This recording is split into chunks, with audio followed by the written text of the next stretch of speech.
என் பேருக்கு அதாவது நான் சிஆர்பிஎஃப்ல தான் வேலை பார்த்துட்டு இருக்கேன் ஜம்மு காஷ்மீரில். என் ஊர் பொண்ணு பக்கத்துலன்ற நாராயணபுரம் கிராமம். எங்கள் வீட்டில் நானு, எங்கள் அப்பா, எங்கள் அண்ணன், எங்கள் அம்மா. எங்கள் அம்மா 24ஆம் தேதி சாயங்காலம் 3:30 மணிக்கு மாடு மேய்க்க போகும்போது யாரோ போட்டு உடச்சி மொத்த நகை எடுத்துகிட்டு போயிட்டேன். என் கல்யாணத்துக்காக சேர்த்து வச்சேன் நகை. 5 மணி ரிட்டன் வந்து பார்க்கும்போது மொத்தம் போட்டு உடச்சிட்டு சாமான்லாம் எடுத்துகிட்டு போயிட்டாங்க நகை எல்லாத்தையும்.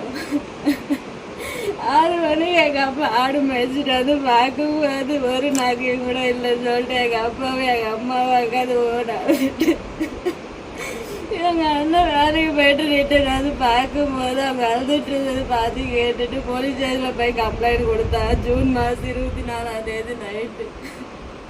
மறுநாள் 25ஆம் தேதி சிஎம் பந்தோபஸ்து சொல்லிட்டு யாரும் வந்து எதுவும் பண்ணவே இல்லை. 12:30 மணிக்கு தான் ஃபிங்கர் பிரிண்ட்டுக்காரங்கெல்லாம் வந்து ஃபிங்கர் பிரிண்ட் எடுத்துகிட்டு போனாங்க.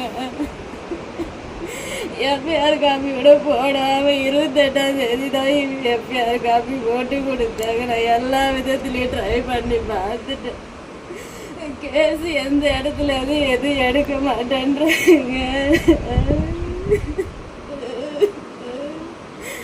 என் வீட்டில் யாருக்கும் எந்த இது பண்ண முடியாமல் நிற்கிறாங்க.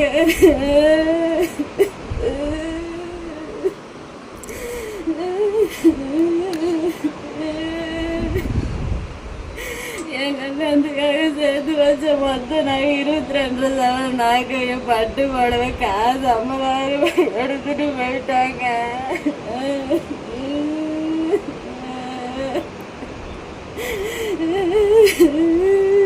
எல்லா விதத்துலையும் ட்ரை பண்ணி பார்த்துட்டு யாரும் எனக்கு ஹெல்ப் பண்ணுற மாதிரி இல்லையே.